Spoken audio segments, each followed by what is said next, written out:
Hey, what up, guys? We're here chilling in the basement talking some playoff baseball. Before we get into a show tonight, we got a matchup for the ages in two underdogs, the San Diego Padres and the Philadelphia Phillies. Yeah, we're just going to talk about some playoff baseball, see our predictions, see what to expect from these four teams going at it over the next week or so. I'm your host, Asher Brooks and Gold, and my co-host, Damian DeJesus, and we're here to give you a unique baseball basement analysis. Yes, we're going to be discussing a lot of great things, and let's just jump right into it. We're going to be watching tonight the Philadelphia Phillies come into San Diego to play the San Diego Padres. Great matchup. You have the 6 seed versus the 5 seed. Nobody really expected this kind of matchup. You could say what you want, how dominant these two teams have been. The collapse of 3 100-win teams on the way to these wins came together to have this underdog matchup, and one team that's going from the wild card is going to reach the World Series, that's for sure. I'm really excited because I did not predict the Phillies to even make it to the playoffs because of how they started. I mean, they lost their best hitter in Bryce Harper. They lost their manager due to underperforming. And then ever since Rob Thompson was promoted to manager, things just started clicking, you know? And they're going against a very hard-fighting San Diego Padres team who, by the way, faced against my co-host's favorite team, the New York Mets, and they were eliminated. They moved on to the next series against the Dodgers, where they pulled up yet another upset, and they're facing tonight against the Phillies. So what are you looking forward to tonight's game? Well, tonight's game is they both have their aces going. They have Zach Wheeler versus Yu Darvish. Both of them pitched fantastically in both wild card series that they were in. I mean, Zach Wheeler blanked the Padres, Yu Darvish blanked the Mets. Same thing in the division series versus the Braves and versus the Dodgers. They had very, very complete games, very dominant performances that led them to have their bats come alive too, which coincided with another couple wins. That's going to be a really good pitching matchup. Why these teams are really so exciting is because they do have hitters who, while sometimes struggle, they're superstars. You have the Padres with, they traded for Juan Soto and Josh Bell, who came as a really... Don't forget Josh Hader. Yeah, Josh Hader as well. They're able to put together a really good team that can battle really anybody. They have a deep trio of aces, but more in the back end, even with Mike Clevenger, if you really want to go that far. But, you know, their top three, Darvish, Snell, Musgrove, all really good, really quality, really consistent. Now all of them have playoff experience. The first two I mentioned did have playoff experience prior to that as well. In the Phillies, you have, you know, Zach Wheeler, Aaron Nola. I see the problem after that. I don't really know. As for the Phillies pitching side, it's like a little bit weaker, but those first two can win you 4 games, then that's all you need. And the Phillies can probably put it together if they have the timely hitting that they were able to have against the Braves, 6-run innings against the Braves to really swing the momentum of that series. Incredible stretch of 5 pitches and 5 hits against Spencer Strider and Dylan Lee was really what shaped the rest of the series there, so that was incredible. And they have great hitters. Bryce Harper is hitting .435 in the postseason, 10 hits and 23 at-bats, 3 homers for 6 RBIs. So he's raking, and then you have Gene Segura, who's batting .389, and Brandon Marsh, who's batting .308, including a big homer.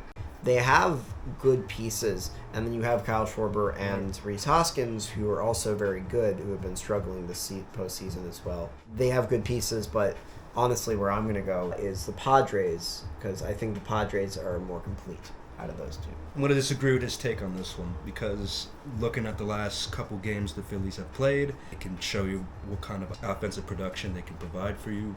Josh Hader, who's been struggling ever since he's been traded to the Padres. I don't know if he can get it together. I mean, he's had postseason success in the past, but we don't know if that's going to translate. I'm hoping, actually, that's going to be a little bit more of a close game. I think this matchup between these two teams, it can go either way. I think one person to keep in mind about this series is Ha-Seong Kim. That's a good pick. Is he your X factor? He's going to be an X factor tonight. One interesting thing of note is that he is second in their team in WAR. He has a 4.9 WAR because he replaced Fernando Tatis Jr. to start the season with the injury, and then that went through with his suspension. And he's played a very serviceable shortstop. He's very versatile, can play outfield, can play second base if you need him to. But he's been very good. In this postseason, he's been batting under 200, yes, but just the fact that he's very versatile, and then you have Cronenworth on the other side, really works to provide everything. For me, Machado, Soto, Josh Bell. You think it's just going to be too much? What comes down to is the bullpen, and then the bullpens are completely different. The Padres bullpen's been consistent. I know Josh Hader, when he got traded, has not been as consistent, has been pretty shaky. When it comes to the postseason, I think he's been incredibly dominant. Mm-hmm. The competition that the Padres have faced, the Phillies have faced really good competition too. I'm not going to fault the Cardinals or the Braves at all. But 200 win teams, one of them being 111 win Dodgers, their division rivals. It's interesting to actually see the parallels going on because you have both leagues, 2 teams from the West, 1 team in the Central, and 3 teams from the East, seeding the exact same way each side of the bracket. I mean, the way it's gone, it's kind of interesting to see the storylines on each side because you have the West teams facing off in the division series, you have the NL East teams facing off in the division series as well, and both of them turned out with the underdog who has, been the baby brother for years to come out on top. So it's really cool to see who's going to take charge in this one. I think the Padres' clutch hitting is going to overcome the Phillies' shaky bullpen, and that's going to lead to more wins than the Phillies pitching dominating the Padres. I think tonight's game, the X factor tonight is going to be Juan Soto, as he's been struggling so far. It's going to be in a contract year, and we'll see how he responds. My X factor for the Phillies, they're going to go as far as Bryce Harper's going to take them. Mm-hmm. I think they have a strong enough lineup that can pose a threat to Yu Darvish tonight. Mm-hmm. Although Yu Darvish is historically known as a great pitcher throughout the postseason, I think the Phillies are going to have a different approach. I think they're going to be a little bit more aggressive. They're not going to chase outside pitches. I think they're very well disciplined, especially when you have Kyle Schwarber as your leadoff hitter. Didn't expect either of these teams. You get the San Diego Padres, who is the second best team coming out of the NL West, facing the Phillies. I think tonight will be a 4-2 Padres win. I think both starting pitchers, are going to pitch well. I think a Phillies bullpen arm is going to give up a clutch hit in probably the 7th or the 8th, and that's how I think it's going to go. I think it's going to be a 6-5 Phillies win. Player of the game is going to go to... I'm going to go out on a limb. I'm going to say Real Muto. Okay. Their catcher gets player of the game. I'll give you another catcher. I'll give you Austin Nola, who's been hitting lights out this entire postseason, and he's their 9 hitter. Austin Nola going against Aaron Nola tomorrow, which is going to be a fun one. They're brothers. Siblings. They're brothers. Predict who's going to win the series. I think we made it very clear which side we're leaning on. How many games do you think the Phillies are going to beat the Padres in? I'm going to say 6 games. Okay. I think they're going to split the very first 2 games. And then I think the Phillies are going to win the next 2, which means it's 3-1. Game 5 goes to Padres, and the Phillies close out Game 6 in their home ballpark in Philly, in Citizens Bank Park. Padres are going to win 4-2. They're going to win it in Philadelphia, ending the Phillies' storybook postseason. Who would you say is going to be the National League Championship Series MVP to send your winner, which is the Phillies, into the World Series for the first time since 2009?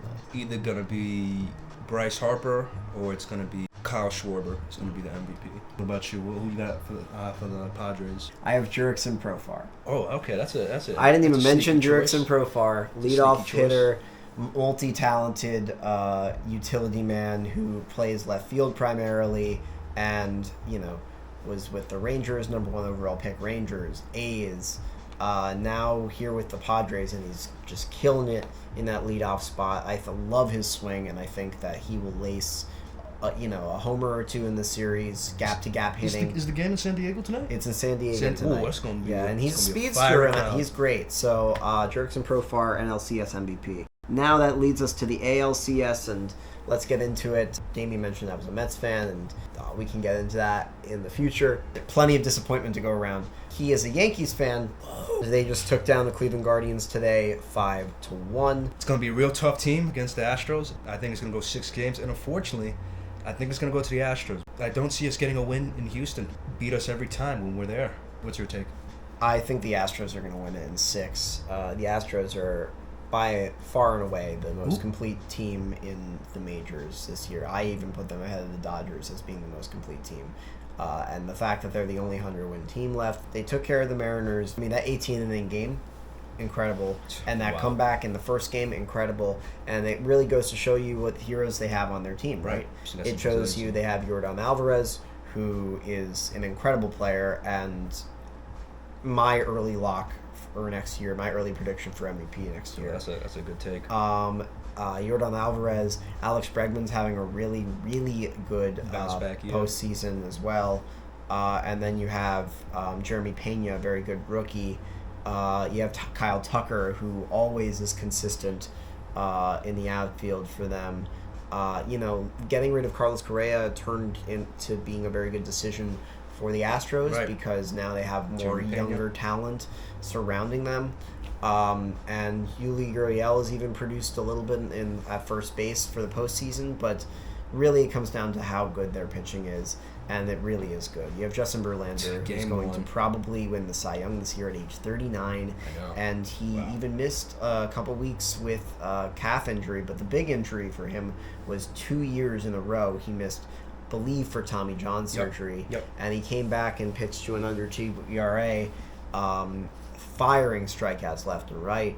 He's an incredible pitcher. He's going to be great. You have Framber Valdez, who was a quality start god. He gets quality starts for days. They both were Cy Youngs this year, man. And then you got Framber Valdez, Christian Javier, who in his roster photo looks like he's crying, but everybody who faces him ends up crying because they get blanked. You have Lance McCullers Jr., Jose Urquidy, Luis Garcia, even if he wants long relief, or if he wants, they have like 6 starters. Who's that rookie that they called up earlier this year? I think his name is Hunter Brown. He pitched quality innings in the postseason. I just want to see how the Yankees at-bats are going to do against that pitching, because, that pitching is stacked. I mean, I do have some optimism as a Yankee fan because of how we began in the first half of the season, and I believe that it could translate into the postseason, but you never really know because, both teams are determined. Both teams have what it takes. Do you have any Game 1 X factors? Yes. So my X factor is for the Yankees. I think actually the Yankees will win Game 1. I think they will actually defy the odds of, they have to play tomorrow in Houston and win that game. But I do think then the Astros will win 4 of the next 5. I think tomorrow it comes down to DJ LeMahieu and is he going to play? Because they can change their rosters, and he didn't make the roster for the ALDS because he was hurt. And if he's coming back from his toe injury and he can make it, he adds something to that lineup that's really missing right now. Which is a leadoff hitter. You need a better, consistent hitter. And it's kind of shocking how Harrison Bader had such a good ALDS. Traded over from the Cardinals for Jordan Montgomery, and that worked to both teams' favor. And provides a spark with the speed and the good defense. But I think, honestly, if DJ LeMahieu can play tomorrow, he's going to be an X factor. Mm-hmm. I would definitely say that Harrison Bader's a big X factor if LeMahieu doesn't play. What about the Astros? Who's your X factor? I'm going to say the Astros bullpen. The X factor tomorrow is, I want to see how Justin Verlander responds after giving up 7 runs in over 4 innings versus his last matchup against the Mariners. I think he's going to be the X factor tomorrow. And for the Yankees, I think the X factor is going to be both starting pitchers. I want to say Jameson Taillon, because he hasn't pitched much in the postseason. He only came out of like 1 bullpen series. I just want to know if he can get maybe 4 or 5 quality innings, and then see what the bench can do from there. We said both that Yankees and Astros were just going to go to 6 games. You chose the Astros. I chose the Astros as well. Who's your ALCS MVP? That's going to be Yordan Alvarez. Okay. I'm going to go Jeremy Pena. Oh, that's Rookie makes a statement. Sleeper pick. Rookie makes a statement. Sleeper pick, I like it. Astros, Padres in the World Series. You got Astros, Phillies, right? I got Astros in 5. And I got the Astros in 5 as well. Oh, you don't think they can take it to 7? Oh, man. I think some luck's going to bounce the Astros way. because they really they want to legitimize their 2017 World So here's a Series. question I'm going to pose for you. Do you think that even though the Astros, they've been to the World Series 3 out of the last 5 years, would you consider them a dynasty, even though they only won one championship within that time frame? I would consider that to be a tainted dynasty. If they win this year, that's different, right? If they win this year, I think it legitimizes that they have a real championship. They don't have to talk so much about the 2017 season anymore because now they actually did it the correct way and they're still as dominant as they were. And they didn't cheat. But if they don't do anything, no. Thanks for joining us on this wonderful day whenever you're watching. Hope you like baseball because that was a bunch of it. Peace and love.